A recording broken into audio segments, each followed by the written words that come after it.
Mike Sunshine. Fresh meat.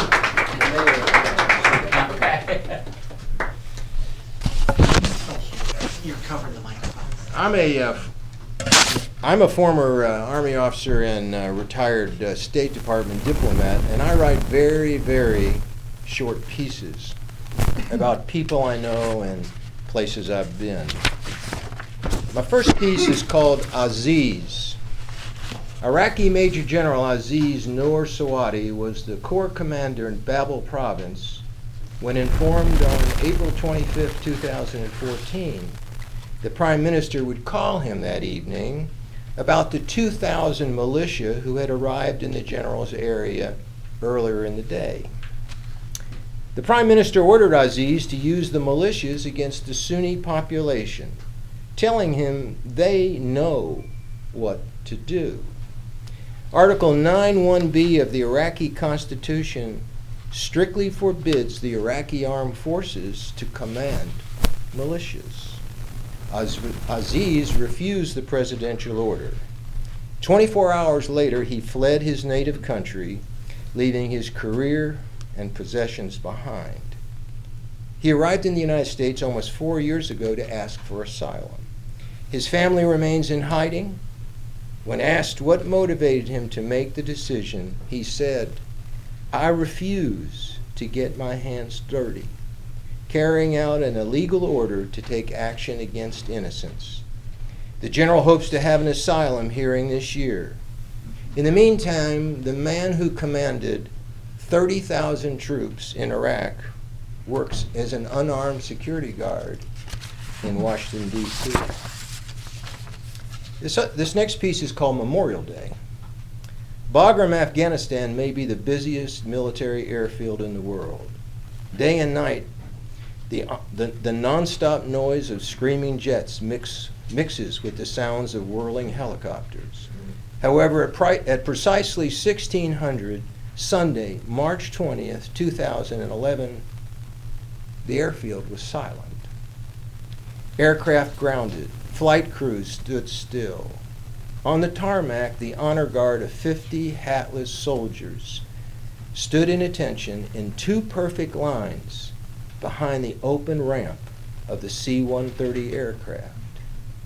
Nearby, sitting in an open truck, were 8 soldiers, 4 on each side, stone-faced. Between them was a flagged drape casket. A mournful melody played by the military band filled the silence. The soldiers in the truck dismounted. With great care and precision, they carried the casket up the ramp and into the giant plane. With their heads bowed, the chaplain spoke of the fallen soldiers' selfless service. Words seemed to reverberate off the walls of the giant aircraft. As the service ended, the soldiers who carried the casket placed a unit coin on the coffin.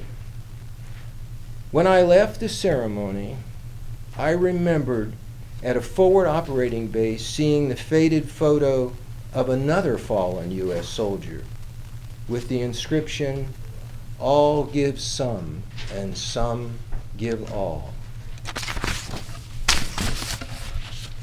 This next story is called Kidnapped.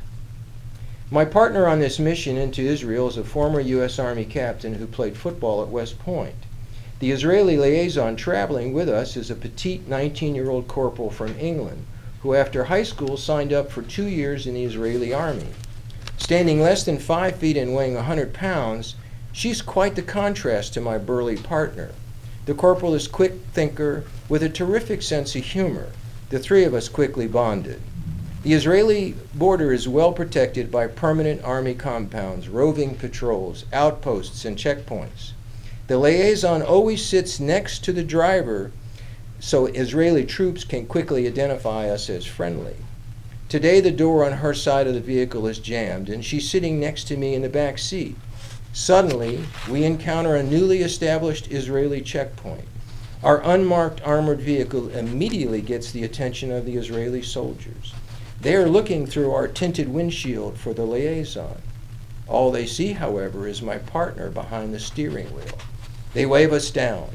My partner keeps his hands on the steering wheel as I slowly open the door for the sergeant to see the Israeli corporal. He asks her something in Hebrew. She responds, and the soldier motions us on. Driving away, I said to the liaison, "What did he ask?" She said he wanted to know if I was kidnapped. This next story is called KFC. The Civilian Observer Unit of the Multinational Force and Observers is responsible for verifying the military specifications of the 1979 Treaty of Peace between Israel and Egypt. The MFO is an independent peacekeeping organization headquartered in Rome, funded by Israel, Egypt, and the United States. Support to the MFO is provided by military peacekeepers from 12 nations who operate from 30 remote sites in eastern Sinai. I was a member of the COU from June 2012 to September 2013. In May 2013, an unmarked multinational force and observer bus en route to Cairo was stopped at gunpoint by the Bedouins. The Hungarian police officer on board was taken hostage. The Bedouins hoped to trade him for members of their tribe in prison. When the Bedouins learned the MFO is not directly associated with the Egyptian government, the police officer was released. The bus incident focused the attention of the Egyptian authorities on the safety of our COU team. Special security units now escort the COU for inspections of Egyptian military installations. The Egyptian Special Forces are trailing our vehicle in today's mission.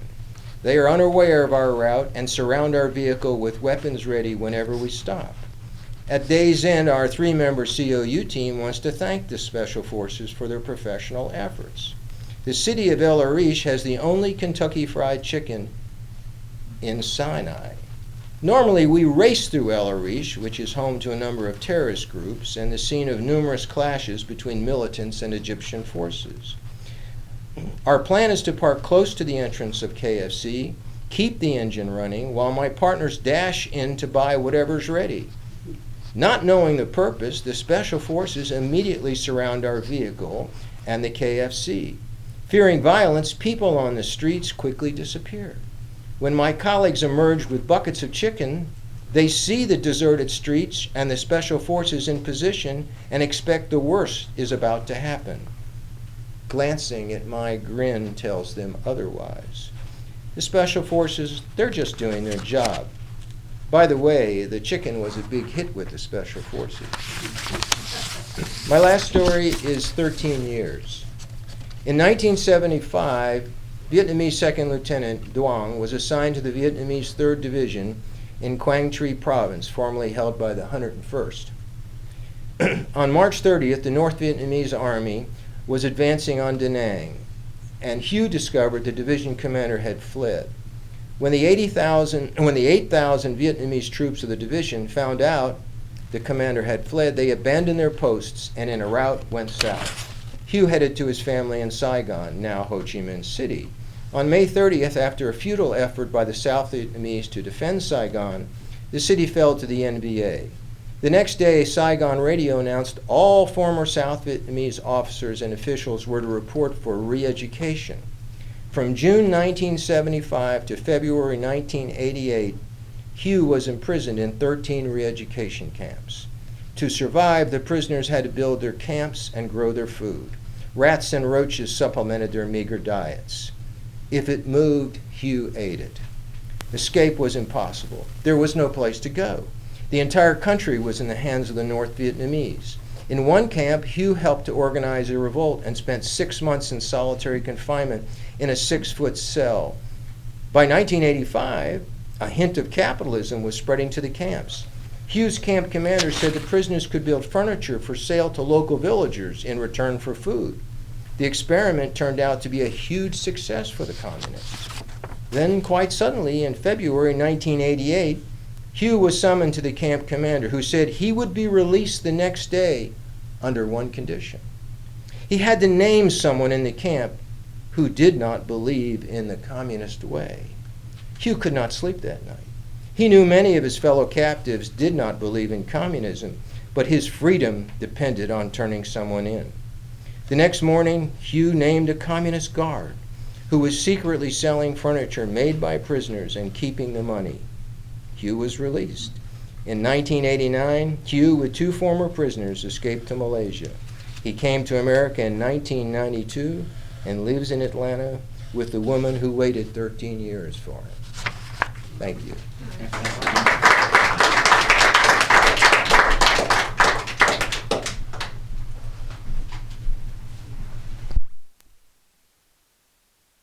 Our next reader is Trish Baker.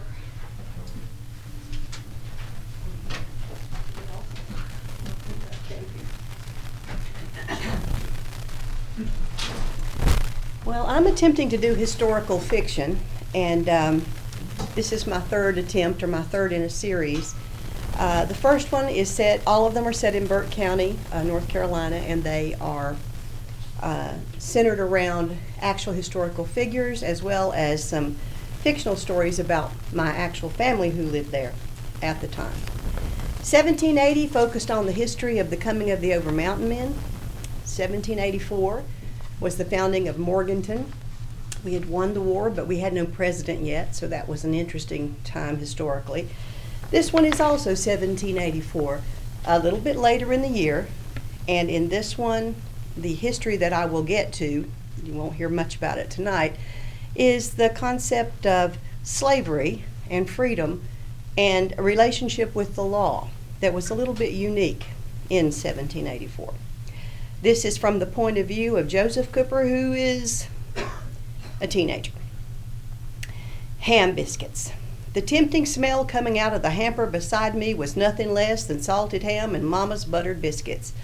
A sharp rap on the back of my hand kept me from trying one, though. "Keep your hands out of my hamper, Joseph Cooper," Mama scolded as she tucked the cloth tighter over the food to protect it from my filching. "And watch yourself in those woods. Snakes are crawling this time of year." "All will be well, wife," Papa assured her as he tightened Chester's reins. "Now let us be on our way. We've work to do." Then he beamed down at Mama and added, "You know, dear wife, most of this work is for your own benefit." Once he was satisfied that his smile was returned, Papa gave a giddy-up snap to Chester and we started off for Morgantown Square. "When's she going to stop treating me like a baby?" I muttered. "You might be nearly 14 and a fine strapping young man at that, but the truth is you shall always be your mama's baby," Papa chuckled. "Well, I reckon I know more than she knows about snakes," I argued. "I can spot poison ones by the shape of their head and the rest of 'em ain't no bother." Papa chuckled again. "Oh my, your mama's right to caution you if that's what you think, son. You cannot always tell a snake just by the look of it, and especially not if you only look at the head."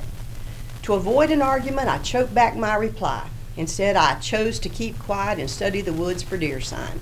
Papa wouldn't let it go at that, though. "Your mother's right about something else, too," he said. "This time of year, rattlers and copperheads are looking for places to hole up for the winter, but on top of that, we're bound to disturb a few of them with all the clearing and building going on around the square. Snakes like to keep their distance from men when they can, but when we're invading their hiding and hunting grounds, they sense danger, and 'tis their God-given instinct to strike out." I begrudged him a low grunt to show I understood. If snakes was all that was on his mind, I'd just as soon not hear about it. I sat silently with elbows jabbed into my knees and my chin planted in my hands while Papa navigated over the rocks in the steep part of the path. When he reached the flatter road leading to Green Street, he urged Chester to a trot and started droning on about his new woodwork shop and the rosy future ahead of our family due to our new businesses planned for our lot on the square. I have to admit, for a man who just gave up his tavern keeping for a new line of work, he weren't a lick afraid of it. He was ready to jump into the challenge with both feet and a big smile on his face. Then he looked over at me, his bigger-than-a-baby son, staring silently into the woods. "What ails you, Joseph?" he asked. "A few cautionary words about snakes cannot be the sole cause of your sullenness." I sat up straight and turned toward him. Papa kept his hands on the reins to hold the horse in the road, but his eyes were focused on me. There wasn't a hint of his own plans and dreams in those lake blue eyes, only a true interest in what I had to say. He was listening in that moment, so I took the chance to blurt out what was on my mind. "I had my heart set on being a lawman, and I was making my mark at it too," I said. But now Sheriff Sam and his deputy Daniel McCauley have gone off to Virginia, and I have no way to learn more of it. Dan and Sheriff Greenlee always had time for you before, though I admit it didn't hurt that Dan was sweet on your sister, Mary Jane. Maybe the new sheriff will come to welcome your help too, Papa suggested. John McDowell has no time for me. I reckon he has his hands full earning the job himself. Upholding the law ain't the same as working the militia like he's been doing. And then I added, you'd think Sam Greenlee would have told the new sheriff how I helped bring that counterfeiter more like Pitch to justice. 'Tis perhaps that very thing that brings caution regarding you, Joseph, Papa said. Maybe John McDowell does not wish to be responsible when you go off on your own toward danger and get yourself hurt. Or killed. What would he tell me and your mama then? Papa's focus turned toward the road for a moment, and then with a quick glance and a wink to me, he whispered, "Looky comin' here." 'Twas Sheriff John McDowell himself on the road ahead, and he pulled his black quarter horse to a halt to greet us. "Good day to you, Sheriff," Papa called. I tipped my hat and sat up straight beside my father, hoping to make a good impression on Burke County's new officer of the law. "Fine day, Mr. Cooper. I trust you and Joseph are well," the sheriff greeted. For a brief moment he smiled down at me from his horse and then immediately turned back to Papa. "All is proceeding as we hoped," Papa replied, "but there's much to be done on our lot in the town." Papa puffed up like a rooster, ready to crow as he explained the designs of the Cooper family enterprises. "We plan workshops for wood and tin. My wife will have a new public kitchen, and my daughter, Mary Jane, will open Burke County's very first apothecary shop," he beamed. The sheriff pondered that before replying, "Your family faces a veritable mountain of tasks to be done, and I know that feeling well, sir. Sam Greenlee and my brother Charles told me of the current state of law and order in this county, but they failed to tell me of the mischief that threatens us from all sides. There are reports of thieving, feuding, runaway slaves, even war crimes, and the runoff from those problems in neighboring counties spills over in our direction. I fear that keeping the law and making order of all that will keep me busier than I ever wished for." There was my chance, and I took it. "'Twill be my pleasure to help if I'm able, sir. The former sheriff may have told you I was of service to him from time to time," I explained.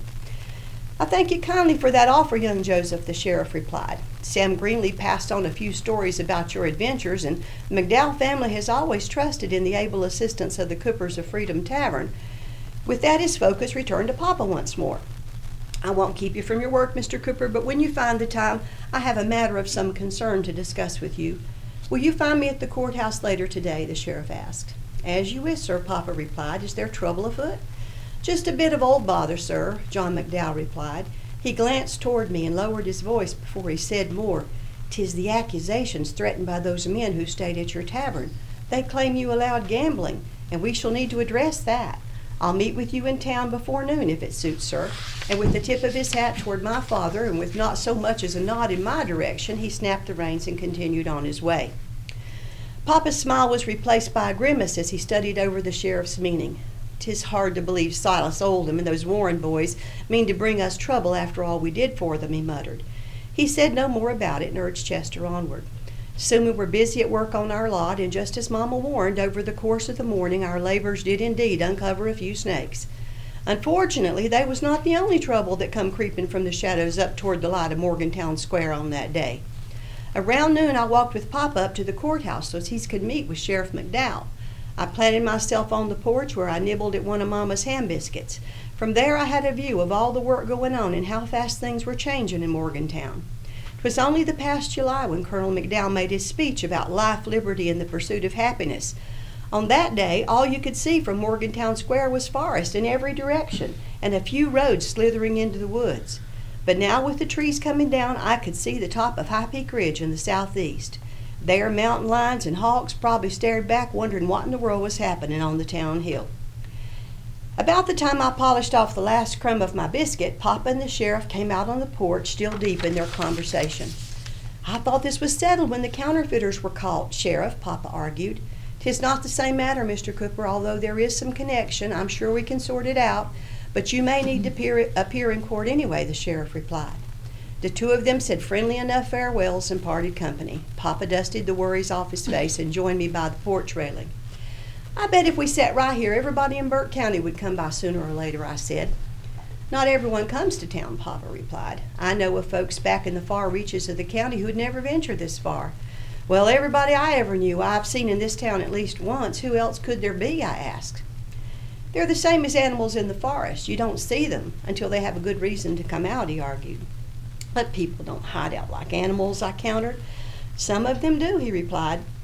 Some of them live like snakes in the brush, and other ones have snakes in their hearts.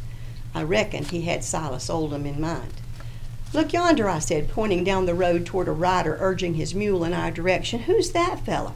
Wonder where he's headed in such a hurry. The mule rider stopped by the watering trough to tether his animal, and then he scouted the square until he spotted Papa. He straightened his coat over his belly, and then he hurried toward us on his bandy legs, all the while holding his hat on his head with one hand and waving a scrap of paper in the other. That's Abednego Roster, Papa said as he joined us. He keeps a good store at his place and does some trading with those that live around him. John Cooper, the little man panted as he leaned on the porch railing for support and let his breath catch up with him. Once his hat was settled back on his head, he used both hands to flatten the tiny piece of paper on the locust rail before us. He turned the scrawl message to face Papa before he spoke again. Someone, he panted, and then he wheezed out the words, somebody needs your daughter's help. The note brought news of a need for Mary Jane's healing services. I didn't know it then, but it was even more of a task for me. Trouble slithered up that hill behind the mule and rider, and the tangled mess it dragged along with it proved to be more worrisome than any old copperhead I ever run up against. But unlike them snakes we run off, this trouble struck all my family, and it latched onto me and dragged me down into the darkness it come from.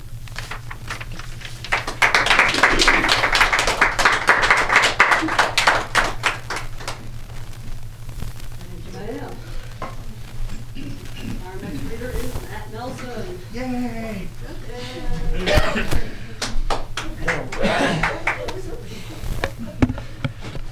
Okay. This one's going to be a little dark because it comments on humanity, and it's one of the ones I do use various song titles to explain everything. And despite a lot of searching, this is a band that hasn't had too many albums, and a lot of the titles just kind of are hard to work in anything happy other than just, fleeting memories of joy. But you should probably understand who these guys are very quickly. You may recall personal times when you felt the same way. Let's face it, there's a hole in the world. Too many ignore it and try to take it easy. I'm trying to find a way to fix things, but even more fools are telling me to get over it. Most of us are sad and suffer in silence. I know when things went out of control. However, I feel the world is on the border of ruin. It takes a certain kind of fool to remain in misery. Perhaps we could fly somewhere at midnight so that we arrive in time to see a different sunrise. One with soft light giving a peaceful feeling, so that we forget the people with lying eyes, hiding the pain of all their wasted time growing. Others use their last resort to find happiness, yearning to live a life in the fast lane to the future. Unfortunately for many, the thrill is gone, leading to a heartache that lasts longer than the night. I can't tell you why some survive in this chaos. Maybe they're lucky like James Dean, being already gone, taking a long time to move on. I bet the evil started somewhere in the city, like a plague born from a bitter creek. It said, which woman groomed someone long ago, turned them to a desperado wanting more, leading many to take a table in the sad cafe. A lot of them thought love would keep them alive, only to realize the happiness is already gone. It said, how long did it take for the hole to spread? A New York minute greatly stretched out? Perhaps it constantly rots all night long, with the early bird too tired to see the damage. Most of us are sad enough from ignorance, using the visions of assumed normalcy to cope. I wish there were no more cloudy days, so we can hopefully learn to love again. Our world isn't the center of the universe, making it a very long road back to Eden. I can't tell you why this horrid hole happened, but once misery starts, you can never leave. Said most of the time, it's just a good day in hell. Said if you ever feel like the new kid in town trying to find a break from the sadness, look for a friendly face in the sad cafe, reminding you are not alone. Anyone want to take a guess at who I was talking about? The Eagles. Yes. Yeah. Most of that, I had to actually look up some of their other songs that weren't on the greatest hits. And it's like, wow, that is something. The fact they've only had like a few good albums when they first started out, and going, yeah, that's about the time when you could say the hole in the world started expanding. But then again, everyone was too busy having fun to realize, yeah, we need to fix things before it gets out of hand. Thank you for your words of cheer, Matt. I know, I'm sorry. Maybe next time I'll try Root Out. You're now nature trail to tell. Our next reader is Ivor Friedman. Will the camera look after itself? Oh. I'm wrong. You get weird copy and cover. Thank you. Thank you. So I'm going to continue reading about the truth about plumbing. Up until now, we've been talking about the human condition in relation to plumbing. And this chapter is called The Plumber's Condition. A plumber's life is a thankless one. People are almost always very glad to see the plumber when he comes to unclog the toilet, stop the water from flooding the basement, or repair the water heater. But then something else happens, and something else, and pretty soon almost all people in their narrow field of perception begin to blame the plumber. Didn't you fix that last year? Why wasn't that pipe insulated? Couldn't you have done something to prevent this from happening? Why did that cost so much? And the poor plumber, knees and back aching from squatting in a 2.5-foot crawl space for an hour and a half, face, nose, and lungs covered with miserable fiberglass insulation particles, frustrated from trying to solder wet copper pipes in a dark, unventilated dungeon, patiently tries to explain the nature of things as a Tibetan guru might speak to a small child, knowing there is only a small chance that this other being will comprehend what he is saying, and knowing that whatever fee he charges for this service, it will not be enough. A big misconception is that plumbers are dishonest thieves. Plumbers do not have to lie to make a living. They do not have to create work for themselves. There will always be a constant flow of work, so to speak. Is it really worth it to do this again today? The plumber asks himself when he wakes up in the morning. No matter what the plumber charges, it's a bargain. If you're not a plumber and don't ever intend to be one, count your blessings and realize that all you have to do is pay the man or woman. People versus plumbing. So far, we've only talked about the physical nature of plumbing and why it naturally deteriorates and destroys everything it relates to. But there's another important destructive force at work that speeds things up considerably, the human factor, direct action. For instance, when a faucet is turned off and it doesn't immediately stop dripping, as a normally uninformed person imagines it should, a typical human being will proceed to torque down as hard as possible, twisting on the handle in an effort to stop the drip with pure willpower and force. This has varying effects depending on the mechanical faucet type that is being destroyed. If it is a good old-fashioned rubber washer on brass valve seat type faucet, the forced twist method may actually work for a while until the washer is turned into shredded rubber and it becomes a metal-on-metal situation. Then the drip will never stop, and the response is to torque down with that extra effort for which frustrated people are known, totally stripping out the faucet beyond repair. On the other hand, if the faucet is a washerless type, then the forced twist action is totally useless because the seal does not depend on tightening, but is purely positionally sealed by design. By twisting the valve stem and forcing it into some new position for which it was not designed, the person creates the certainty that it will never again seal properly. My favorite example of direct action plumicide is the case in which a person never learns that a bathtub shower faucet takes a minute or so to stop dripping because the shower riser is draining through the tub spout after the valve is turned off. This person will tear the handle off the faucet trying to stop the drip. But of course, the drip isn't coming from the valve that is being ruined by the twisting. The drip won't stop until the shower riser behind the wall finishes emptying and gravity completes its work. Replacing a bathtub shower faucet is the equivalent of giving your house a root canal. It is the single most inaccessible of plumbing fixtures.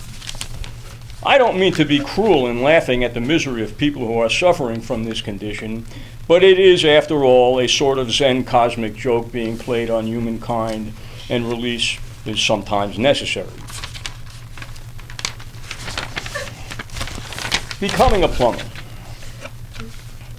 Studying political science in college, or creative writing, history, philosophy, or one of the other subjects included under the heading of the arts and humanities.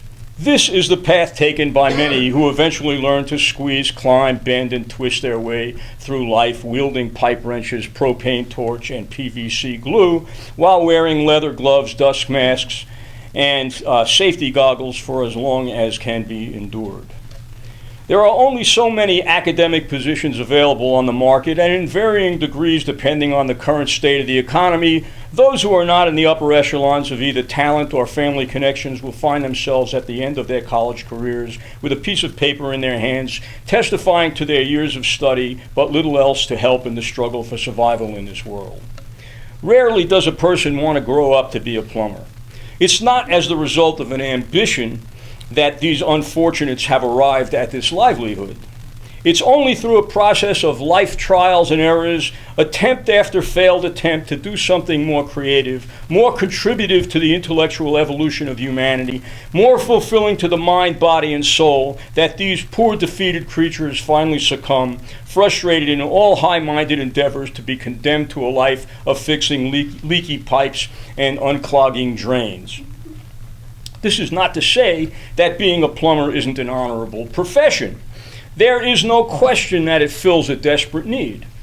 There is skill, knowledge, patience, and wisdom involved.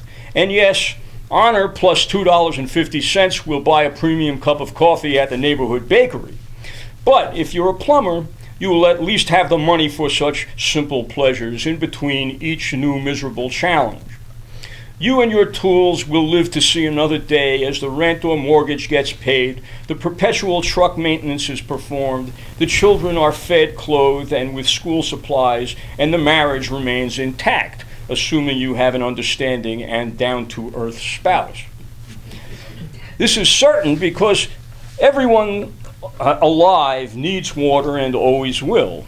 When the water stops running or the drain stops draining, people will do anything necessary to pay you to fix it. Borrow, steal from neighbors, hit a gas station, or sell themselves into prostitution. Yet, it can be argued, even in this latter case, that it is the plumber who is making the greater bodily sacrifice, and that being hired or enslaved as the water bearer is actually the oldest profession in the world.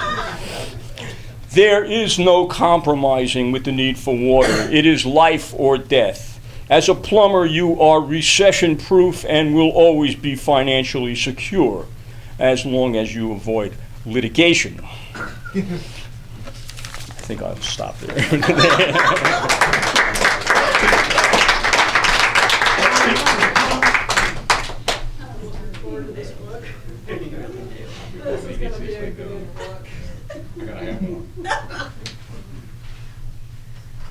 Dave Waldrop.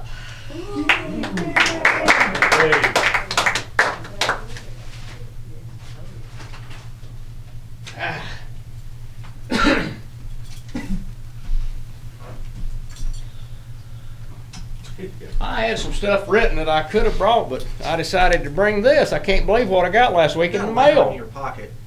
Hmm? You got a light on in your pocket. I was feeling a little light on my feet. Flask, but I didn't realize it was from- I didn't mean for that to be that way. Thank you for calling that to my attention. Here's a letter I got the other day. Has anybody else gotten this? You should recognize it if you got it. You're too old for the draft. Okay. I'll pass it around. You can see where it's from. Yeah. And inside is a red envelope. I've never gotten anything like this. So I drew him for the draft, but he never. I just had never to- too early to get the shaft. I just had to show you this. This is what the letter says. Dear Mr. Waldron, we here at Trump International feel sure that you're among the many millions of Americans who will choose to pre-order our new revised MAGA Bible. Uh-oh. The text is being reduced by roughly 1/3. Uh-oh. Think of the trees I will have saved by this reduction in size. But remember, the philosophy will not be changed much at all. Trust me on this. Can't you see him dictating this letter?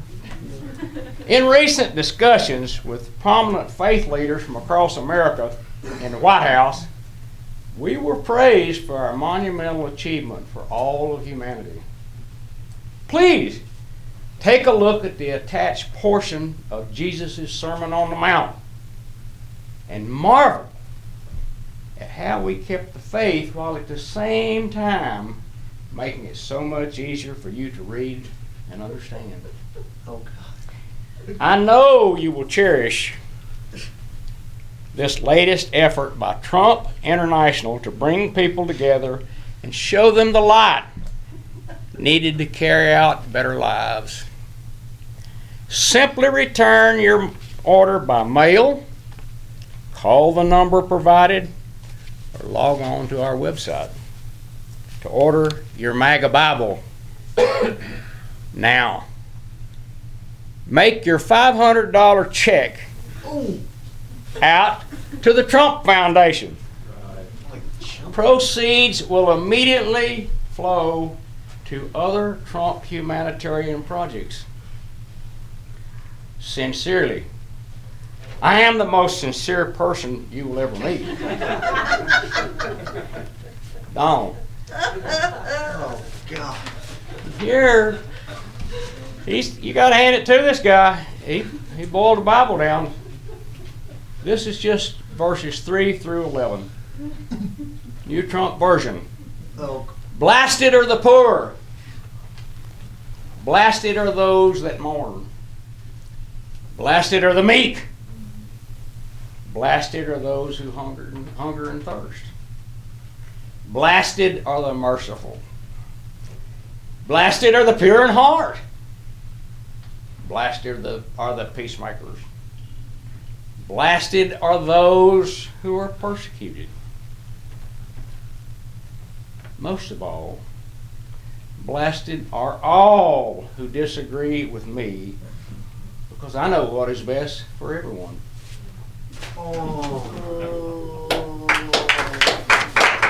That's all I got. it came from North Korea. Everybody see the envelope? That was great. Man. Maybe you could I just buy wanted to take personal buy 2 points. copies and donate 1 to City Lights. You know? We could burn. The MAGA Bible. We gotta get that. That thing of beauty, thank you.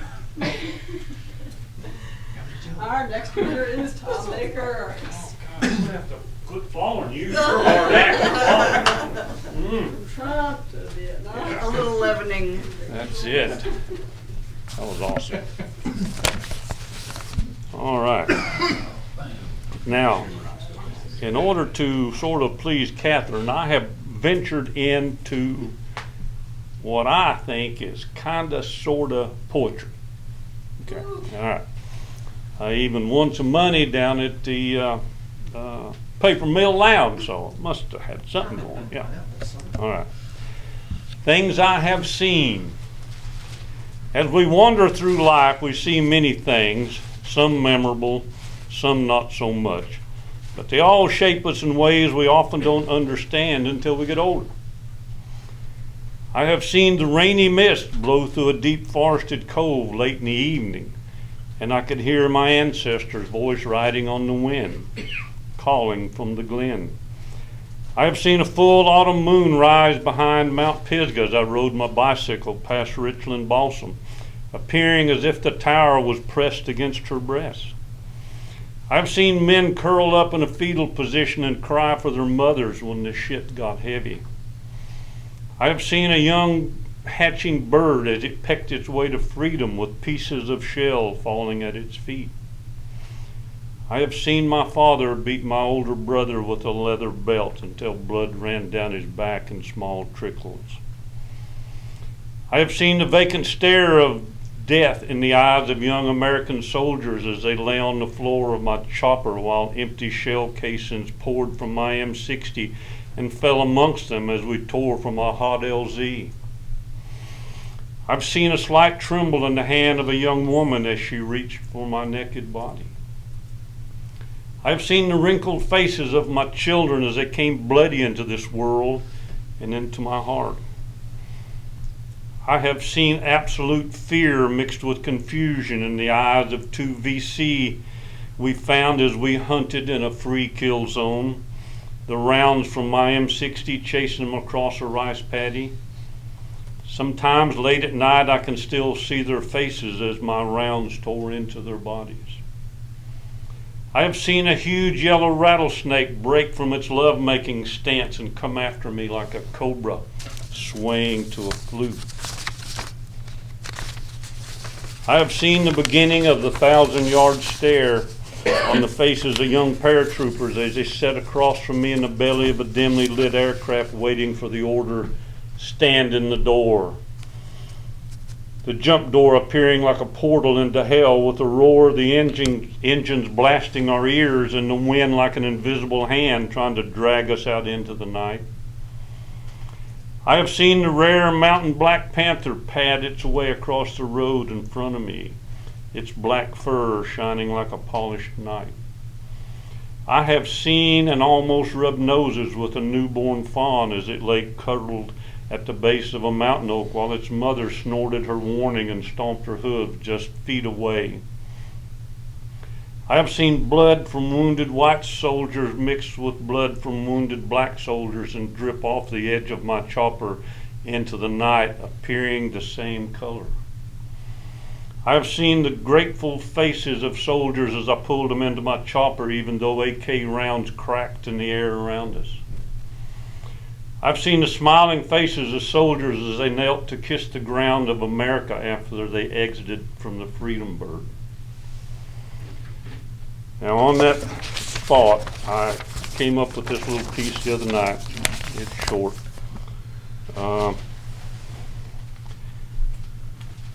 Why do I write?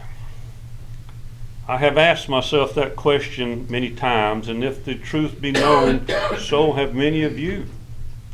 Sadly, I have yet to come up with a good answer. Tonight I will try one more time because I believe it is important for those of us who attempt to write to know why. I've been taught that most of the great writers, both past and present, write not just to tell a story, but they write for a cause, an idea. Very noble. But what about me? Why the hell do I struggle with the pen? I know one thing, my reasons vary. Sometimes I write simply to tell a story. I have been called a bullshitter before, so why not bullshit on paper? And there is more. I have a vivid imagination, so why not use it? Well, the truth is, when I pick up the pen, it becomes a tool of truth. Sure, you can still utilize your imagination like in my novel, which is a historical fiction where within the stories are people I have known in different characters and places I have often been. So is it fiction or some attempt to say something, or maybe just maybe heal some part of me. An attempt to explain to the world why I am who I am. My youth was fairly normal, if being raised by an old brown boot sergeant major could be called normal. I got my ass whipped by my parents, by my teachers, and a few times by the class bully, but I really believe it was the embarrassment of not being able to read well in my early school years that hurt and shaped me the most. Hell, maybe it warped me, I don't know. But somehow that difficulty in reading collided with my imagination in the 6th grade. My teacher, Pauline Cowan, my hero, Paul Bunyan, and my imagination stumbled forward. Then came Vietnam. Good morning, Vietnam. 365 days it took me from an 18-year-old boy to a 19-year-old man. When you have put your friends in a body bag, when you have seen people shot to hell and maimed, when you have killed people, it changes you. Change is often necessary in life, but in combat you either change or you die. Or worse, what could be worse, you ask? To get other people killed. It's that simple. I changed. But with change comes the demons of change. And sometimes it takes years to even recognize them and to find yourself again. So maybe I write to confront the demons that took me from a boy to a man. Maybe I write to heal that young embarrassed boy who couldn't read well. Or maybe it is just to find myself. Thank you.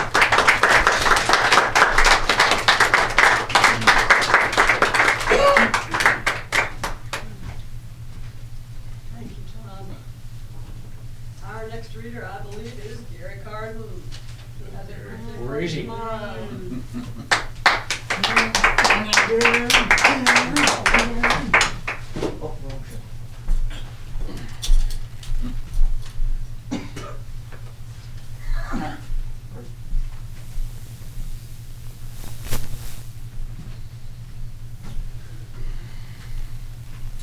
Oh my goodness.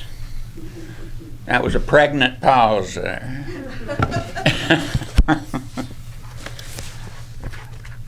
I hadn't known many famous people in my life. And when I become aware of the fact that I did know somebody that was famous, it sort of bewildered me because he was obscure famous. He had retreated from the world, wanted nothing to do with it. It's a man named Jonathan Williams, and he was a poet and a writer and a publisher who was known all over the world. And he had been in France and Germany. And he came home and sort of hid out up in Highlands. He collected art, mostly what he called folk art or outsider art. He published books that nobody else would publish. He published about 15 famous books. People were always coming to see him. He'd be up in Highlands and they'd say, "That's Jack Kerouac going there." You know, there's, movie stars, people coming to see him. He was very quiet though, rarely came out. Well,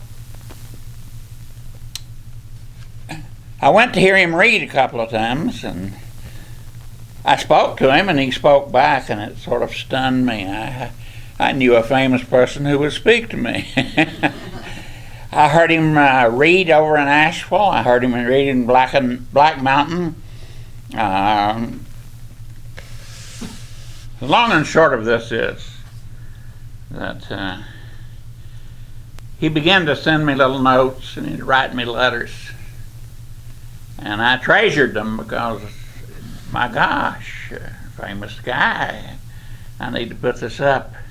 He must have written 80 books, just as fast as he could write them. He's very obscure, lived in a quiet little holler up in Highlands, Mirror Lake Road.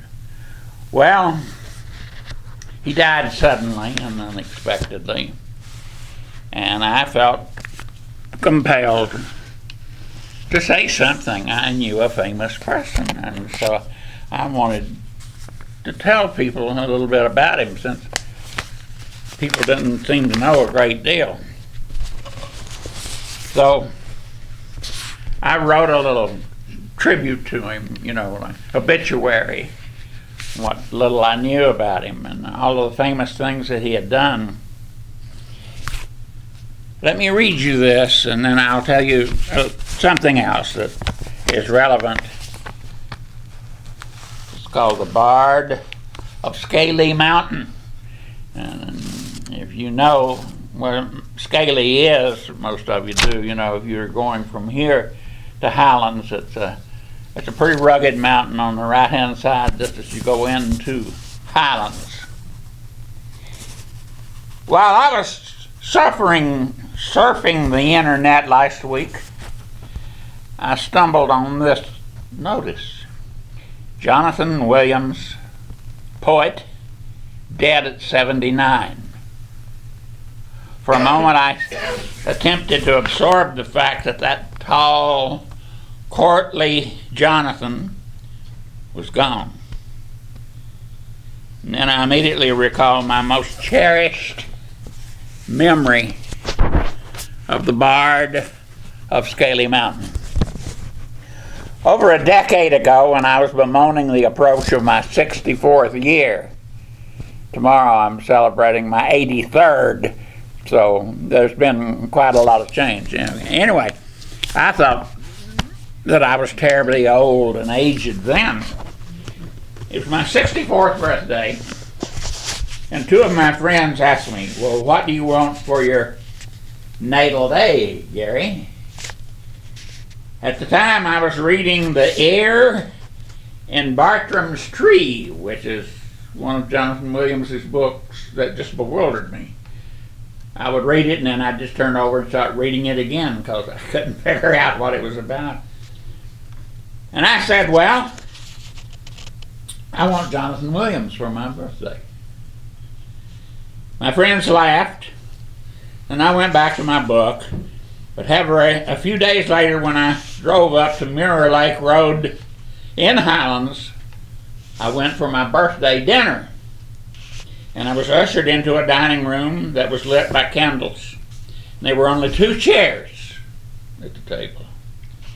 In a few moments, there was a soft knock on the door, and Jonathan Williams entered. Stunned. I remembered that he was all rumpled tweed and tousled hair, and that he smiled and said, "Happy birthday, Gary." I gawked like a fool, and my friend said, "Jonathan can only stay for 2 hours." Then they departed, leaving me with a great deal of food and several bottles of wine and Jonathan Williams. And so we talked. Or rather, Jonathan talked. I listened. I asked about Black Mountain College and his friendship with Henry Miller and his awesome folk outside art collection, which is now on loan to several universities. His publishing press, which is the Gargan Society Publishers, and his efforts to save Pasquotan, which is one of the strangest things I've ever seen in my life. If you don't know about it, you need to look it up. Pasquotan, who knows what Pasquotan is? Not a damn soul. Ah! That's great. Okay, let me enrich you. Pasquotan. I was there 3 years ago, I guess. I went to visit it. There's a guy named, I can't remember his name now. I'm guessing that way. But it, let's see, what was it? Okay, Owens. His name was Owens. It is a paradise that was founded by a drug addict. And he seemed to have unlimited resources of money. And he built this incredible thing. Go home and look this up if you don't know about it. He built Pasquotan. I've got several books on it. It has temples, it has assembly halls, it has long walkways, it has statues. There must be 30, 40 statues, huge statues, very impressive figures standing around. This is his paradise, and he lived in it until he decided he didn't want to live anymore and blew his head off. Well, now several art people, Jonathan in the lead, have raised money to preserve that place as something you need to see, to believe that it even exists, and to know something about Pasquotan. But anyway, I'm not going to talk about Pasquotan. I need to tell you about this. The fantastic one-man paradise of Eddie Owens Martin in Buena Vista, Georgia. There's nothing there but Pasquotan. Okay. He told wonderful anecdotes about his trip down the back roads of America to find the multitudes of untrained artists who paint on cardboard, rusty tin, masonite, people who whittle, carve on whirligigs, are compelled to create a personal vision that Jonathan found deeply moving, just as much as if he were looking at a Degas or a Cezanne. Jonathan loved baseball, and the recipe that he collected in a famous cookbook called White Trash Cooking. It's worth a fortune if you've got a copy of this thing now. It's in the library. Published by Jargon Press. He was a discerning collector of blues recording, music. His works of unknown photographers such as Ralph Meatyard. He has exhibits all over the world. Now, during our conversation, I noticed that Jonathan had a small notebook in his vest pocket. You know, one of those little ones that's got the little ring in it, you know. And that he occasionally made notes in it. I'd say something and he'd jerk it out. That's how he collects his poems or his ideas for stories. You say something and he jerks that little notebook out and writes it down.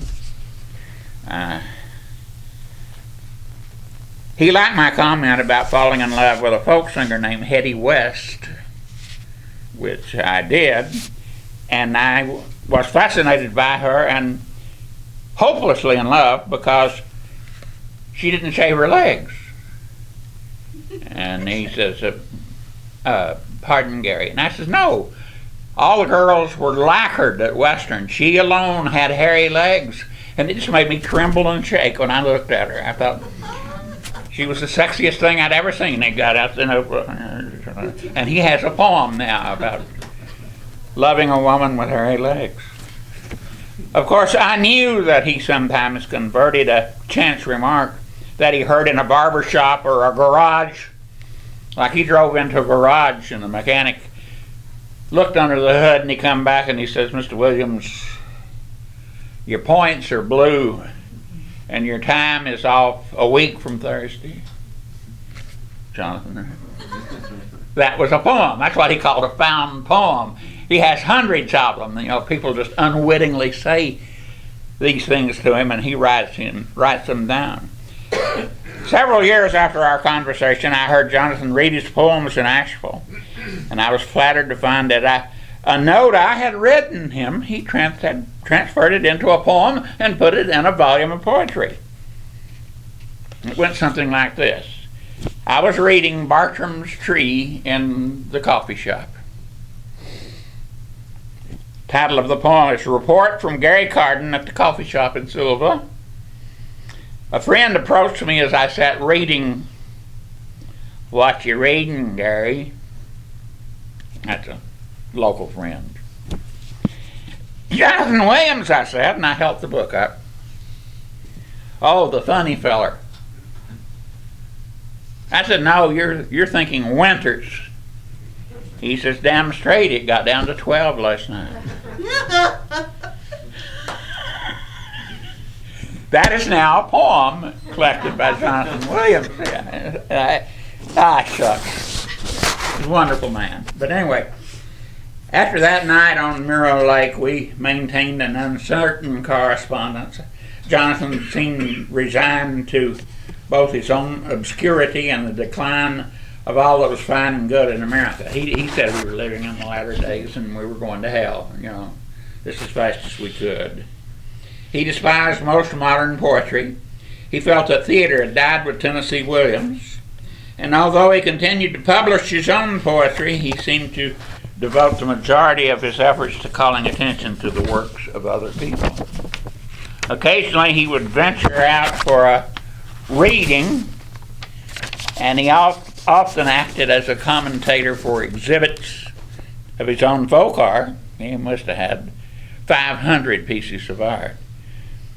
As for the recent popularity of folk art, he noted that the field had been taken over by money-grubbing opportunists and fakes. Well. However, each time he found himself making grim observations about the world where bad food, and deranged politicians held sway. And he always mentioned Jesse Helms when he had an opportunity to talk about a deranged politician. It's a shame he's not around now. He seemed to epitomize the worst in Southern culture in Jesse Helms. Jonathan would suddenly change the subject and retreat behind his shield, and he would laugh, and he'd quote a bit of doggerel, he'd sing a song. Many of his later works attest to the fact that he was fond of addressing his dread friends by saying things like, if there is a flight out of Elysium Fields tonight, old friends, I'll pick you up at the airport. Over the years, I've often searched for a fitting icon or a symbol for this man. Aside from the undeniable merits of his poetry, his greatest gift was his amazing knack for perceiving talent in other people. Whether it was Edgar Tolson, a carver in Compton, Kentucky, Wallace Simpson, who makes wind machines in North Carolina, he's got 500 in his yard, and artists like James Harold Jennings down in Stokes County, Jonathan always saw what the rest of us did not see. That included the art critics who often made belated acknowledgments after it was all over that Jonathan had been right. Finally, I can pick my icon. I'll tell you what Jonathan Williams is. He is a magpie. A magpie. I have watched a magpie stalking through a landfill. And I'm thinking of his discerning eye. In the midst of all that plastic and styrofoam, that magpie will halt and he will peer into the debris and he will extract something, a colored stone, a Bible, an earring, and then he will take flight. And he will carry his discovery home to his nest, where he will give it a choice setting, a niche that displays its merits. Jonathan did that. He waded through the wreckage of our culture, indifferent to all the gaudy fakes, and yet he sometimes saw in it something real, glinting down there under the debris. When he found it, he lifted it up and says, "Look what I found."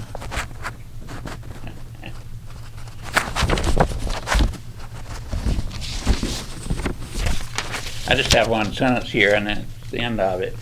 Ave to the bard of Scaly Mountain.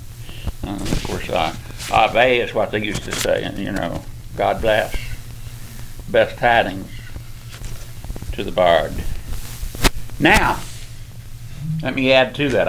I was going to read two pieces, but I might have already just wore my welcome out.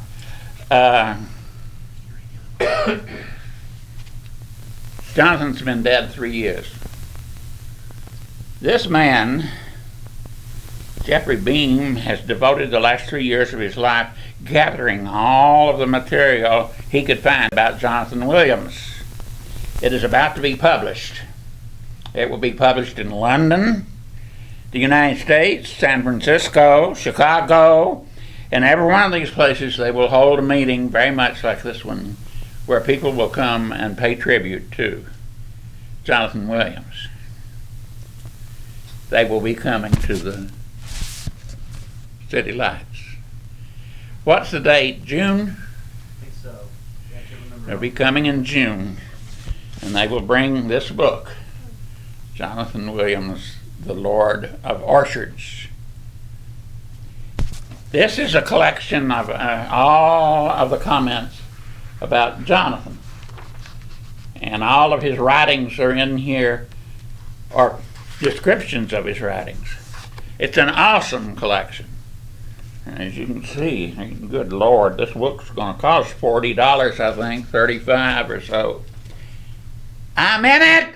Oh, yeah. I finally got published. Here on page, hold it just a minute. Wonderful photographs of Jonathan and all of his friends. There's Colonel Sanders. All the people that he met that he liked. Damn it. Yeah. That must be, what, page 42? Gary Card. And what I just read you is in the book. So you all come back in June. There'll be a lot of big shots here. And Neil Hutchison will be here. And Neil is following this exhibit around everywhere he goes and filming it. He's a filmmaker who's been very kind to me, you know.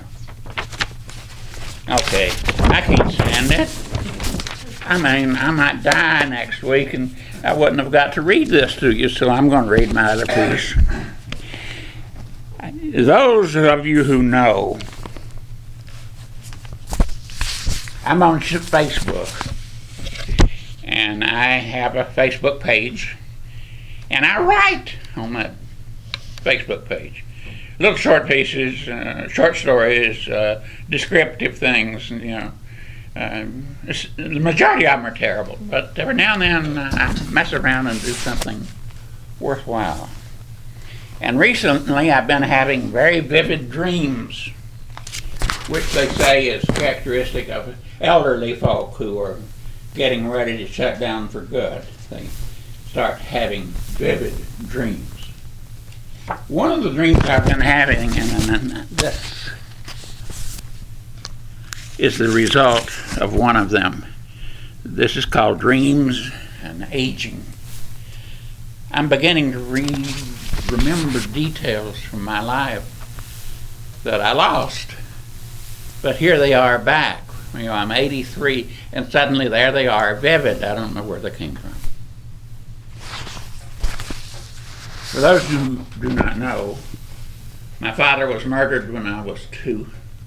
My mother deserted me when I was 3, left me on the front porch of my grandparents' house. And this is what I just remembered last week. I'm in my 80s now, and suddenly I'm having dreams of events in my childhood. Suddenly vivid memories of mornings and nights that occurred almost 80 years ago. This morning I woke with a child's tears on my cheeks, recalling such a morning. I had fallen down the steps, cruel steps at my grandparents' house.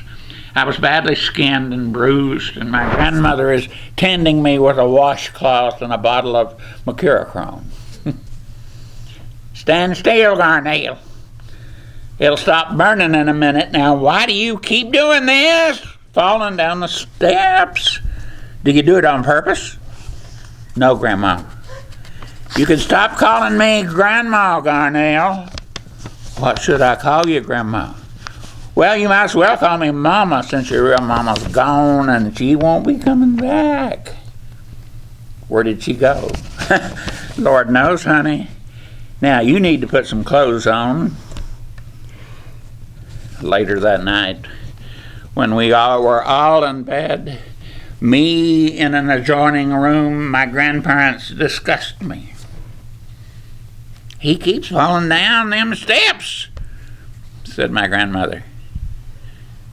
"He seems to be terribly awkward young'un, don't he?" That's my granddaddy.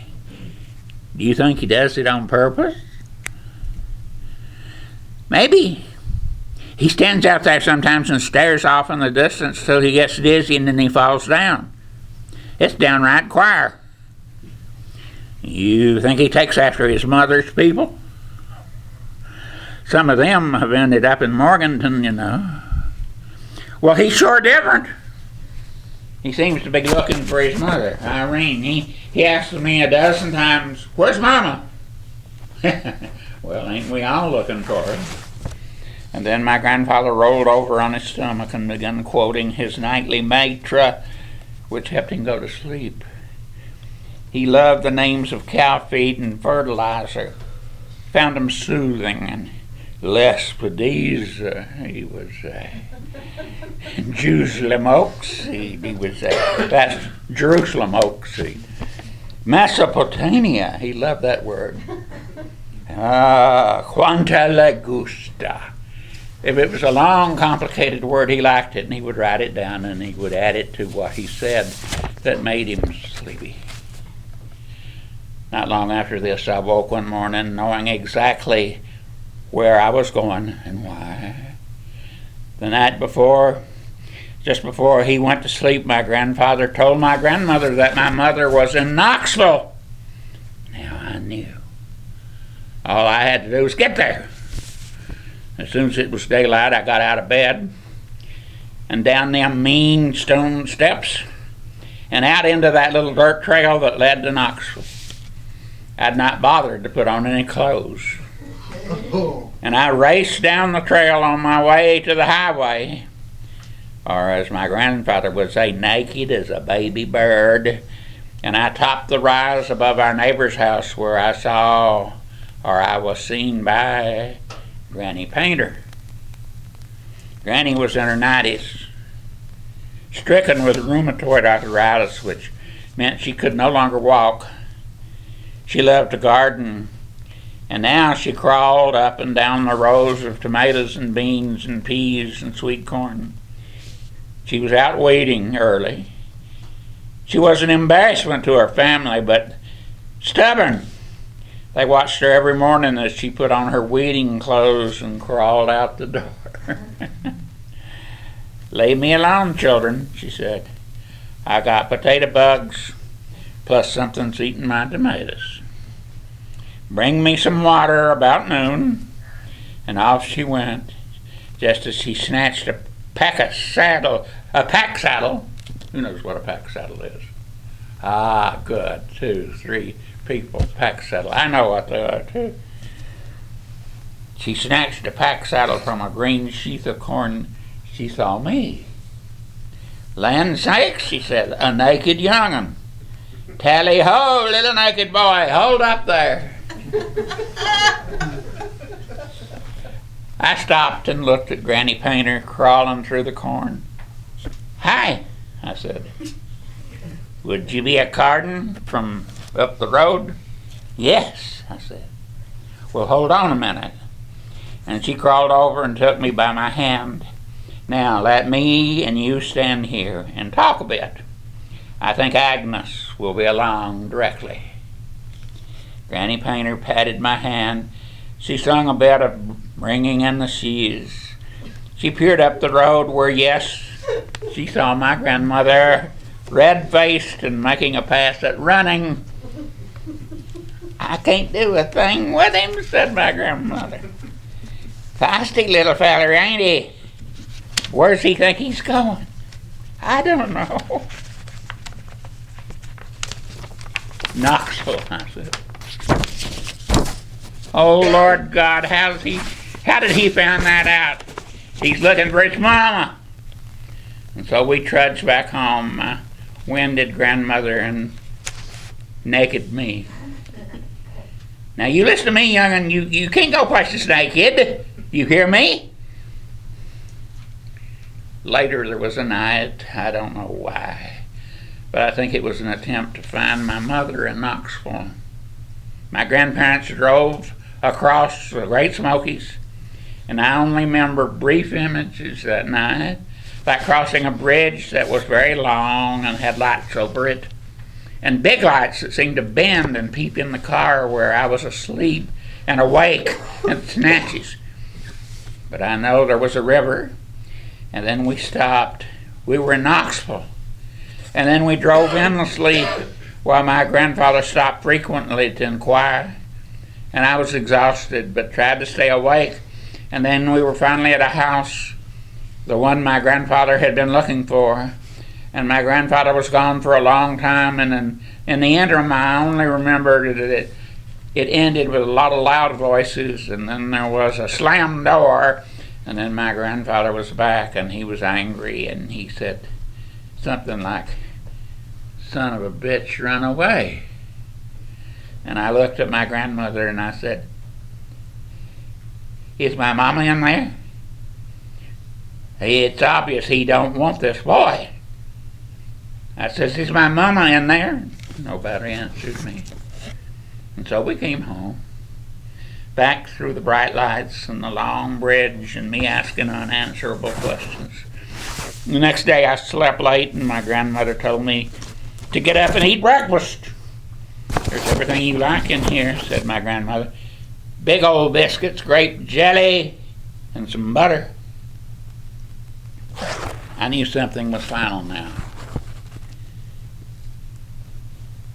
"Get up, Darnell. Get up now."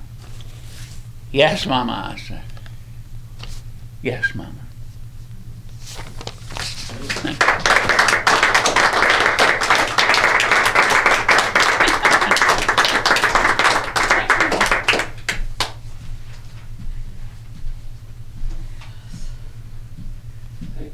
Sorry to attract so much attention, but then I like that too. How you take a pack saddle off a leaf? I mean, those things hurt. Yeah.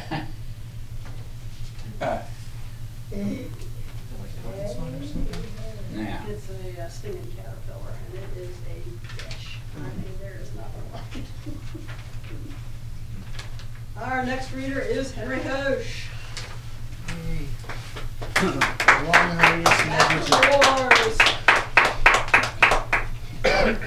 I tell you, there's so much talent and wisdom in this room, and I've never seen such a mix of people in my life. You're all unique, and if I had missed tonight, I would have lost so much. So thank you. And thinking of people in their 80s, I have started the octogenarian club in Cashiers in Highlands and Glenville. So we might expand it into this area. Okay, I'm going to read to you a short story. I haven't been here for about 4 or 5 months because I've been busy in Cashiers. We have an inn there and that sort of thing, and that always takes time. It's called The Waiting Room. The room is quiet except for an old grandfather clock leaning against the wall, with its steady beat back and forth. 6 brown leather chairs are arranged in a circle, a person in each except for one. A lady in white announces, "This is Bob." No one pays any attention, but I acknowledge my name with a nod and continue on my crutches to the old crinkled chair and lower myself onto its soft, wheezing cushion. They're all men, 5 of them, staring into empty space, one of them lightly tapping the floor to the tick-tock of the clock. I turn to the man on my right. He doesn't look at me, but I ask, "Is it a long wait?" He doesn't respond, so I ask again, He turns toward me, sees I'm looking at him. "Oh, I'm sorry," he says. "I didn't hear you. Is it a long wait?" "A long wait?" he asked. "Oh, I'm afraid so." The lady in white comes back into the room. They don't look at her as she turns the page in a yellow pad and points to the man on my left, Leonard. "Leonard, you may come with me now." He stands and looks at each of us one by one, tries to say something, but his hand covers his mouth as he limps out of the room following the lady. Everyone turns back to their same posture, their same sullen silence, with the heartbeat of the clock. Tick, tick, tick. I turn my head back to the man on my right, looking at me. I smile back, not sure what to say. "You okay?" he asked me. "I'm fine." He leans forward and turns closer to me. He says, "I lost my wife long ago, and He bites his lip, turns away and sinks deeper into the old leather chair. "Think you'll find her?" I ask. He doesn't answer. The time comes for all of us. A small tear and then another run down my face. A man in overalls sitting across from me shouts, "What's you crying? You not supposed to cry. You afraid? What's wrong with you?" The man sitting beside me tries to stand up but falls back into his chair and calls over to the big man. "If he wants to cry, let him cry. I cry every day because I can't forget." The big man pushes himself up and starts moving to him as the lady in white rushes in and tells the man to sit down. After mumbling something I can't hear, he falls back in the chair, pulls his false teeth out of his mouth and throws them on the floor. No one moves. They just look at them. The lady opens her pad, turns the page, and looks to my left, next to the empty seat beside me. "Richard, you can come with me now." Everyone looks as he stands, holding on to the empty chair beside him as he looks over at us. Seeing the teeth, he bends over. "No, Richard," she says. "Let them be. They're not yours." He straightens up as best he can and follows her down the hall. The room falls silent. Only the clock beats with the pendulum swinging, counting our time like a heart beating. I lean my head back and my eyes close. Grandmother's in the kitchen, pulling out the bench from under the enamel table. She starts the coffee and gets the eggs and bacon and grits ready for Grandfather, who always wakes up a little later. When she hears him, she will start cooking and put the bread in the toaster. It's a lovely morning with the sun dancing on the leaves, slightly moving in the warm, gentle breeze. She walks down the driveway and picks up the paper to put beside Grandfather's place. He'll want to know what the city council's agenda is today. He's scheduled to speak about lowering the speed limit on their road before someone dies. Grandfather hasn't gotten up yet. Grandmother opens his door and says, "John, are you getting up?" "John, it'll be time for lunch soon." She bends over him and gently shakes his shoulder, and he doesn't move. She sits beside him. "John, John." "You're next," the lady says. I open my eyes and look around and stand up. She says, "No, Bob, it's not your turn. I said Bradford. It's Bradford's turn." I sit back down. Guess I was dreaming. Bradford laughs and pushes up out of his soft, wobbly chair and looks at me. "Bob, you must be in some hell of a hurry. You ain't got some young hot chick up there waiting for you, have you?" He bends down and picks up his teeth. I ain't gonna leave nothing behind. He laughs as he hobbles out of the room and down the hall. Just the three of us now. The only motion, the only sound is the clock incessantly swinging back and forth. Finally, someone moves. The man with the blanket over his legs. In the chair, 2 over from me. He leans forward. I wish that clock would stop, standing there like a sentinel watching us, keeping us in order, counting our minutes. I can't wait. I'm going. I have to go now. What's wrong with your legs? I ask him. Are you missing a leg? Yeah, and they want the rest of my last one now. Lost them in the war?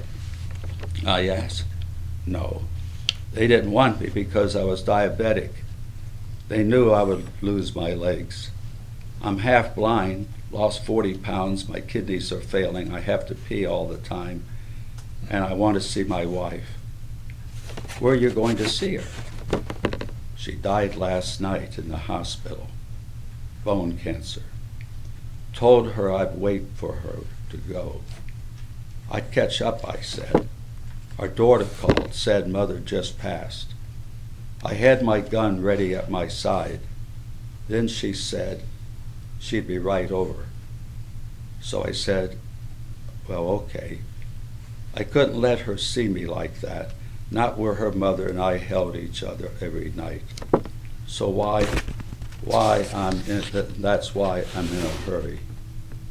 The lady in white comes in and looks at the names and says, Matthew, you can come with me now. Juan will help with the wheelchair. The room feels empty with just the two of us now, listening to the steady, deep, pendulous beat, counting the minutes. I turn to my friend. Looks like we're at the end of the road, I say to him. You're right, he says. It's a dead end. As soon as it can be, and as dead as it can be, and that's good. I've been looking for a way to go a long time. No more wandering, no more hiding, no more. He looks at me a mere foot away.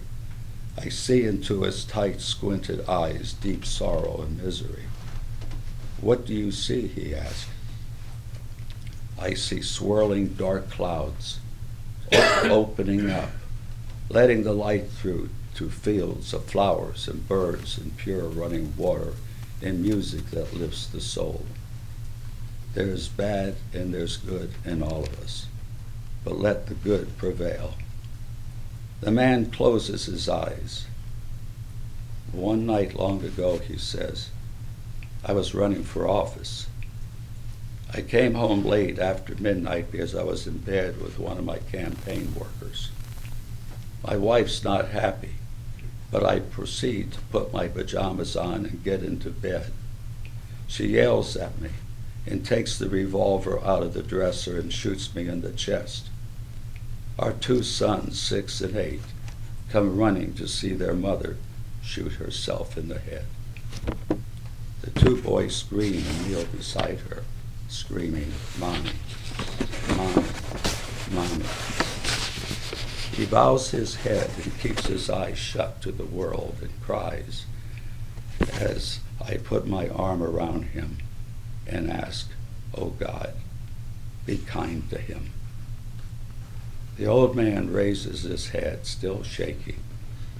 I wish he had killed me then and there and shot me again and again until the gun was bare. The lady in white comes in the room. She turns the page and announces, James, you can come with me now. James stands and pats my shoulder as he turns toward the nurse and follows her down the hall.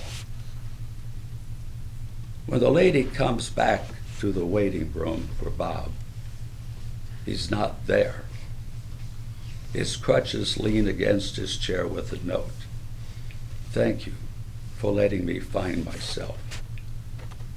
The old clock trembles as the pendulum cues the small hammers to strike the chimes, ringing out the first notes of Beethoven's Ode to Joy.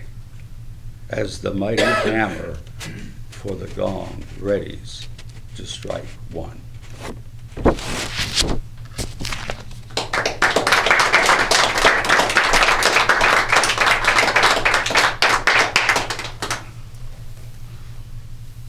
you. Our final reader is Wanda Mills.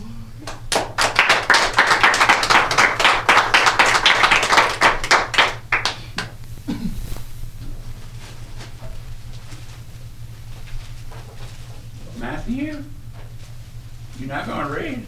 No, I'll go next time, Gary. Okay. I was really eager to hear what you wrote. Maybe next time. I had one in mind, but I'll hold it. Okay. All he has written down is the grocery list. I could you all. Good word. Too late. I'm gonna pass these out and then I'll collect them back at the end.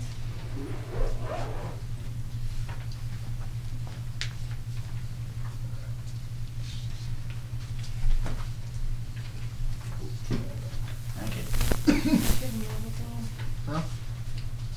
You guys might have to share because I do not think you printed out enough.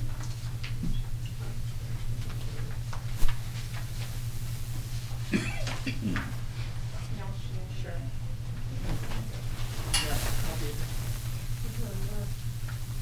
Does anyone have an extra? Sorry.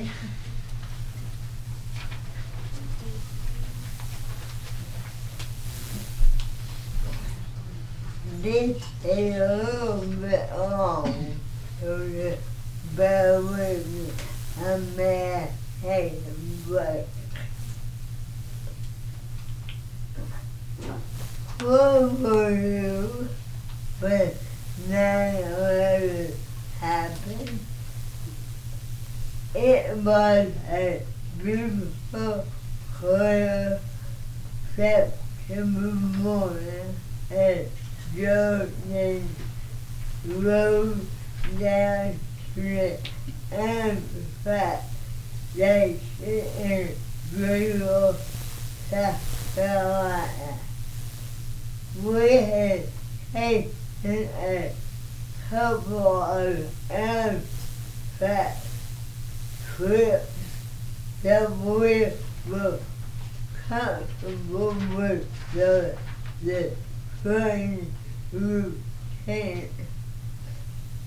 Young Gabriel learned dear friend whom I have met at a class at Jasper Community College in the early 70s.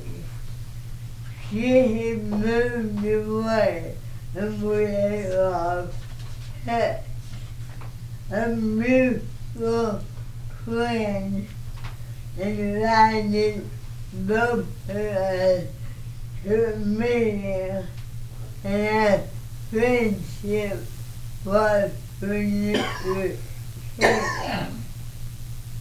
Shortly after our friendship was renewed, my dad passed away, and Jody came to live with me.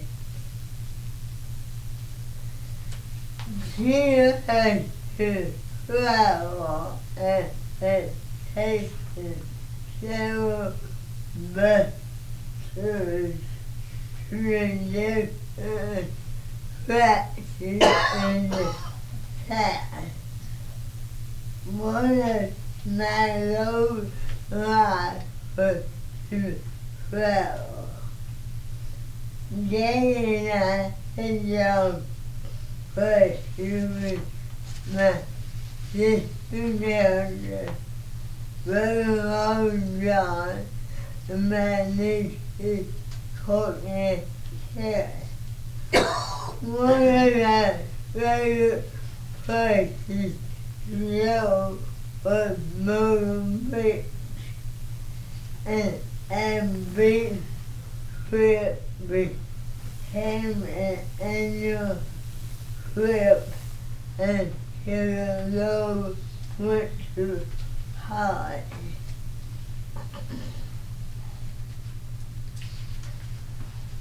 I was so jealous when Jody would come back of friends and tell me all the time she had seen a better. I'm gonna go, I'm gonna go with you the next time. I told her I would love for you to go, but it's free wheelchair friendly, she replied. If we travel photograph or we can talk about our travels. One afternoon, she was pushing me in my wheelchair at the sidewalk of our small town. We got in front of the travel agent's office. On the window was an advertisement for Amtrak. I wondered if Amtrak is wheelchair friendly. I said almost under my breath.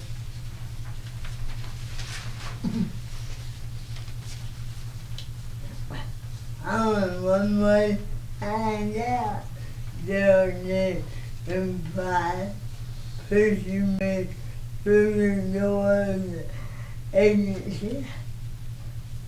A well-dressed middle-aged lady came to greet us, introducing herself as Linda Powell, and asked how she could help us.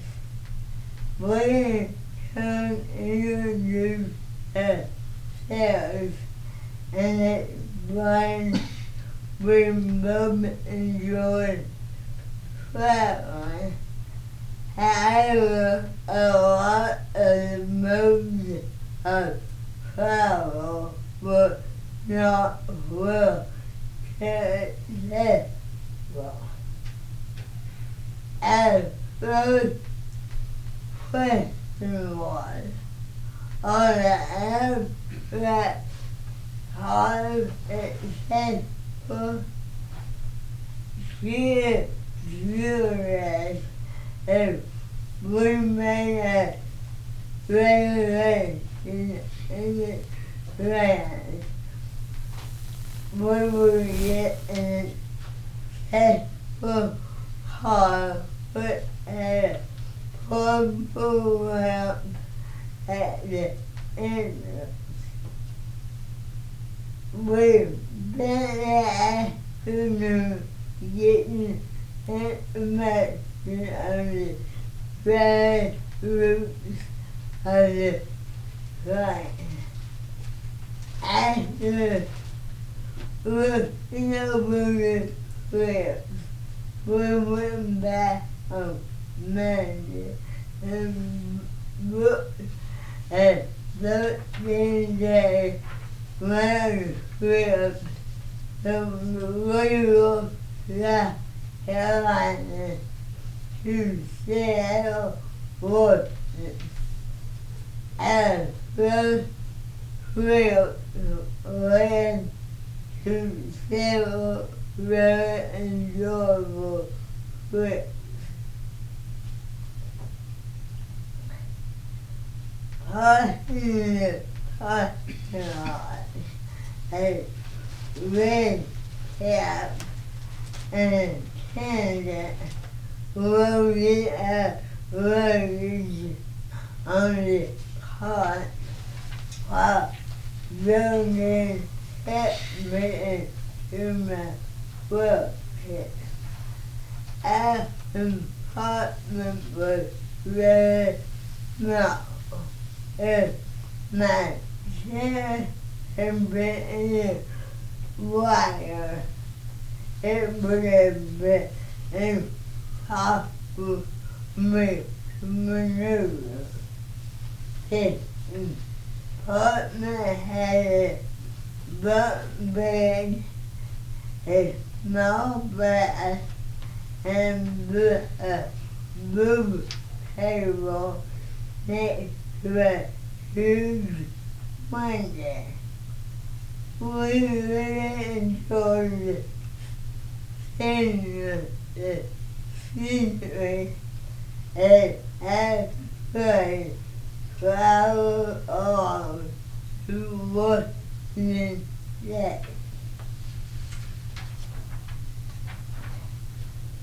Jordan's brother lives in St. Louis, and we had planned to stay a couple of nights with him and his wife before going on to our destination. After getting our luggage, we held a cab and gave the driver the address. We soon arrived at the house home. The evening was enjoyable with a delicious meal and Jordan and her brother and sister taking it with the news to the rest of the family. And we Jordan, I remember the night I was asked what we wanted to give it. Yes, Jordan told him that I really wanted to see the art. Here it makes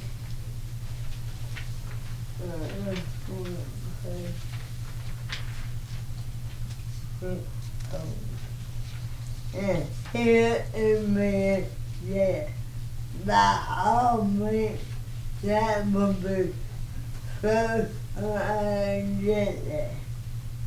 We say good night, went to our room. Jim put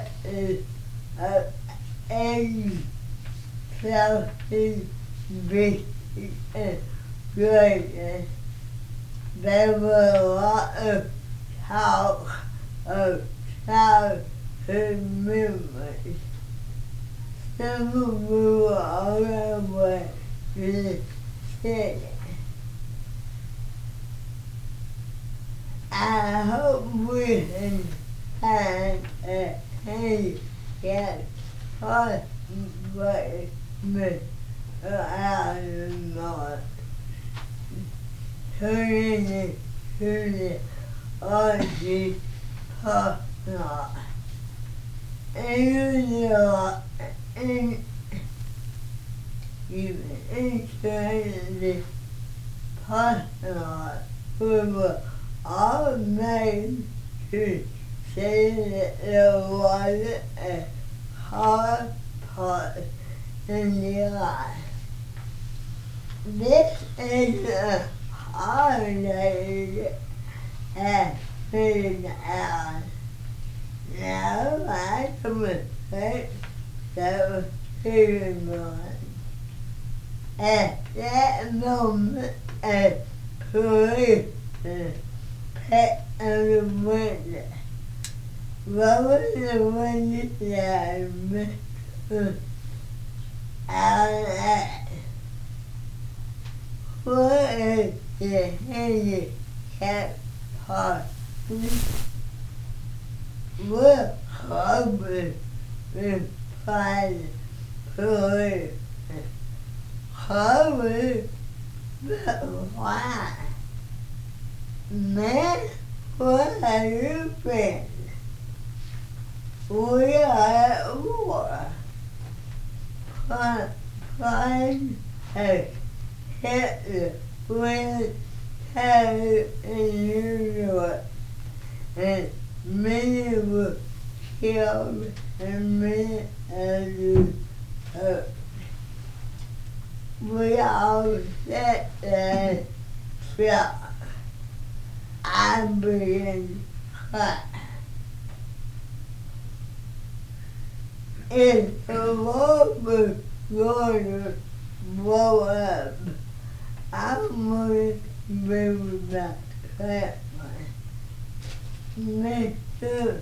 Allen, turn your radio on the car radio, and we're sitting in the parking lot for a while and listening as the report became worse. After a while, Mr. Allen asked if we would go back to the house to watch the TV. I see some of the attractions in St. Louis. The three of them decided to go on with the plans for the day. Personally, I want to go to Sylva.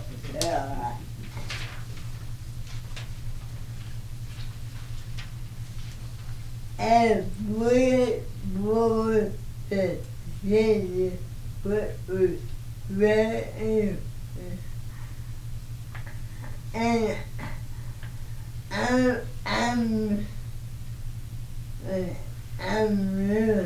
I knew that all possible I would never have the opportunity to visit St. Louis again. However, I'm going to know that my family was safe and then, I was okay. And we entered the house. I stood there, sat there. The phone was ringing. Many hours answered it, and I heard her say, I'm sorry there's no water milk. There ain't anyone here for the name of water milk. And she didn't know my life then. That's my sister. May I call her back? Sure, she can't give me the phone. The moment now you said hello, when both in the children of her. She talked to the Lord, and they were very upset, but they were okay. I told them that I wanted to board and back the next morning come home. She had heard of the years that offered the airport and plantation of the East Coast and temporarily built up. And it would be safe for me to go on the West Coast. I wanted to come home, but I knew her suggestion was the best.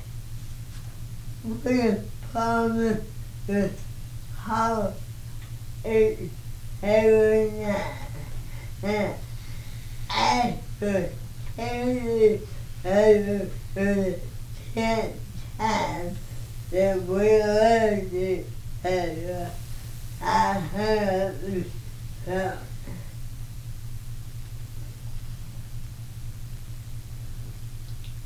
Young and brave, at the impact station early this morning.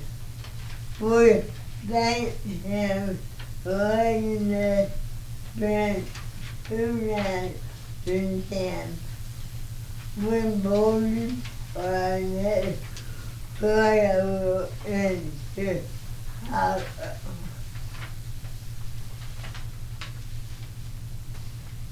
After calling together, I wasn't able to enjoy it